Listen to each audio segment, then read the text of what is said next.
Hey everyone, so today we're going to be doing a Q&A around the G85 plus kind of my thoughts on being in the Fuji system along with, Panasonic system. Also forgive the cicadas, it's really loud, but I figured it's such a nice morning, I'll just shoot this Q&A outside. But let's get into it. First up is Cyrus Assumption asks, how do you match the colors between the two systems, Panasonic and Fuji, when doing events? So Cyrus, my main event setup I wanted to go over first is the Fuji XS10, and then I have two Panasonic G85s for the left angle and the right angle. The reason being is I have two really reliable, left and right, so I can leave them. The battery's good enough to last for an hour and a half-ish. I don't really have to worry about, battery life. I don't have to worry about overheating. So having those out of sight, out of mind, two G85s is great. And then in the center, I have the XS10 for kind of the main, I don't know if hero shot's the right term, but the main shot that I can base the other shots off of. And then if there is any sort of worry about overheating, I'm there to monitor it and then switch to 1080p if I need to. But I did run some overheating tests with the XS10, so I have a little more peace of mind in that, but more about that in a different video. So matching the colors primarily is getting your white balance right. And obviously the two systems have different ways they do color. Starting things off with a really good starting place is the number one thing I would recommend. So get your exposure right, set your white balance, maybe all of your cameras to daylight or tungsten if that's the case as well. But once I have the XS10 and the two G85s in a really good starting place when it comes to color, in post what I do is I actually created a conversion LUT from the G85 to Fuji colors. Now it's not like an official LUT or anything like that. It mostly centers around getting skin tones to look less orange and more pink. So I just slapped that LUT on. It seems to be pretty consistent across all shoots. So the main thing is getting those G85 skin tones from orange to pink. What I would recommend doing is if you're using Premiere, go into the HSLs, select the skin tones and then kind of mess with and manipulate it from there. Next question. The DIY filmmaker asks, after having used Lumix and Fuji for video, is Fuji a real alternative to Panasonic and Sony for video? And would you go again to Fuji? I guess it depends on what you mean for video, because if it's for events, that's one thing. If it's for documentaries, it's another thing. If it's, you have to define first what you're shooting, and then from there, you'll be able to determine what system is best for you. Honestly, would I go to Fuji again?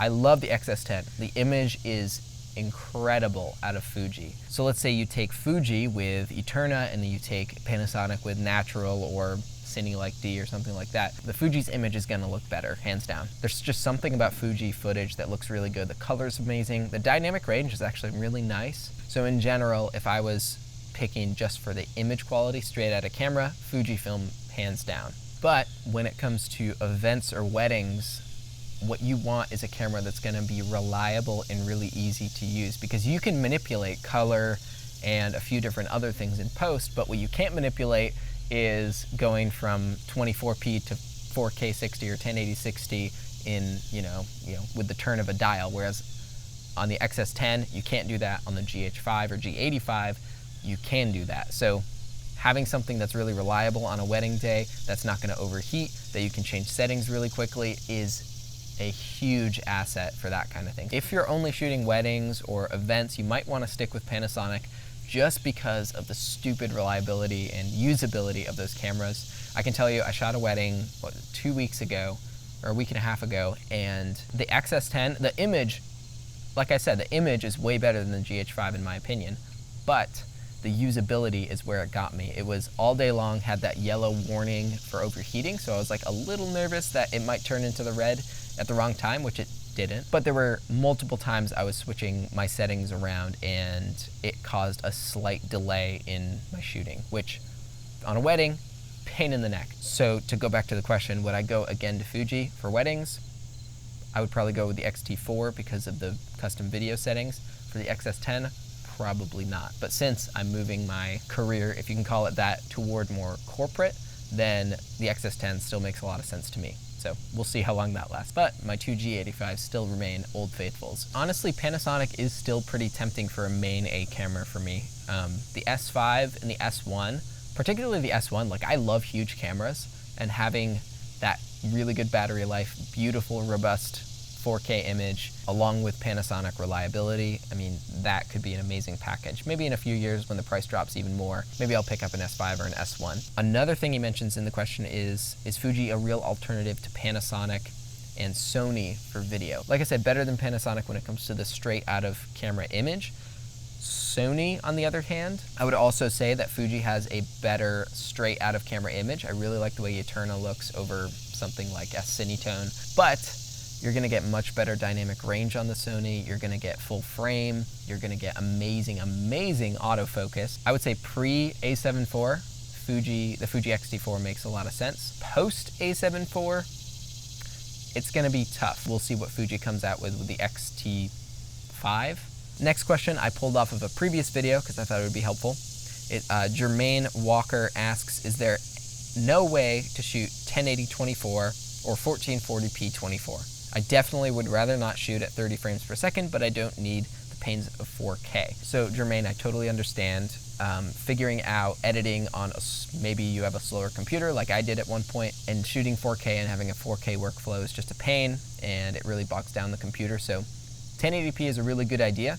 What I would do, since you can't technically shoot 1080-24 on the G85, is go ahead and shoot 1080-30, shoot at 1/50th of a second, and then when you import the footage, put the footage onto a 24p timeline so that once you export, everything is 24p. Last question is by True Exposure. I have a G85 and I've been trying to figure out the best lens to get that real cinema quality. Like this, referring to the video that this was on, which was I think Downtown Part 1, the little cinematic-ish video I shot of downtown Waynesboro. What do you recommend? So cinematic is kind of a buzzword, but I know kind of what you mean. Nice blurry background, and then the shot looks pretty. So there are a few different lenses that I would personally recommend for, your G85. Right now, I'm using the Sigma 18-35 with the Viltrox EF M2 Mark II. So that functionally gives you a 24-ish to 50 f1.2. Well, technically, you're looking at, f2.4-ish. The biggest con with that lens is that it's massive and heavy, but you're gonna be able to get a really diverse mix of shots because, at 24, you get a nice wide field of view, and then at 50, you're gonna get a nice tight, more portrait-y kind of view. So 18-35 would be good, but it's a little expensive. The other one I would do if you want to save a little money is the Panasonic 25mm f1.7. That lens is tiny, it's sharp, just performs really well. It's focused by wire, so manually focusing is a little funky. It's cheap, has some nice bokeh, and it looks good. The other one is the Sigma 30mm 1.4. One of my videos, Overpass, that I shot a couple years ago was shot on that lens, so if you want to go check that out. The 30 is probably one of my favorite looking images coming out of a lens for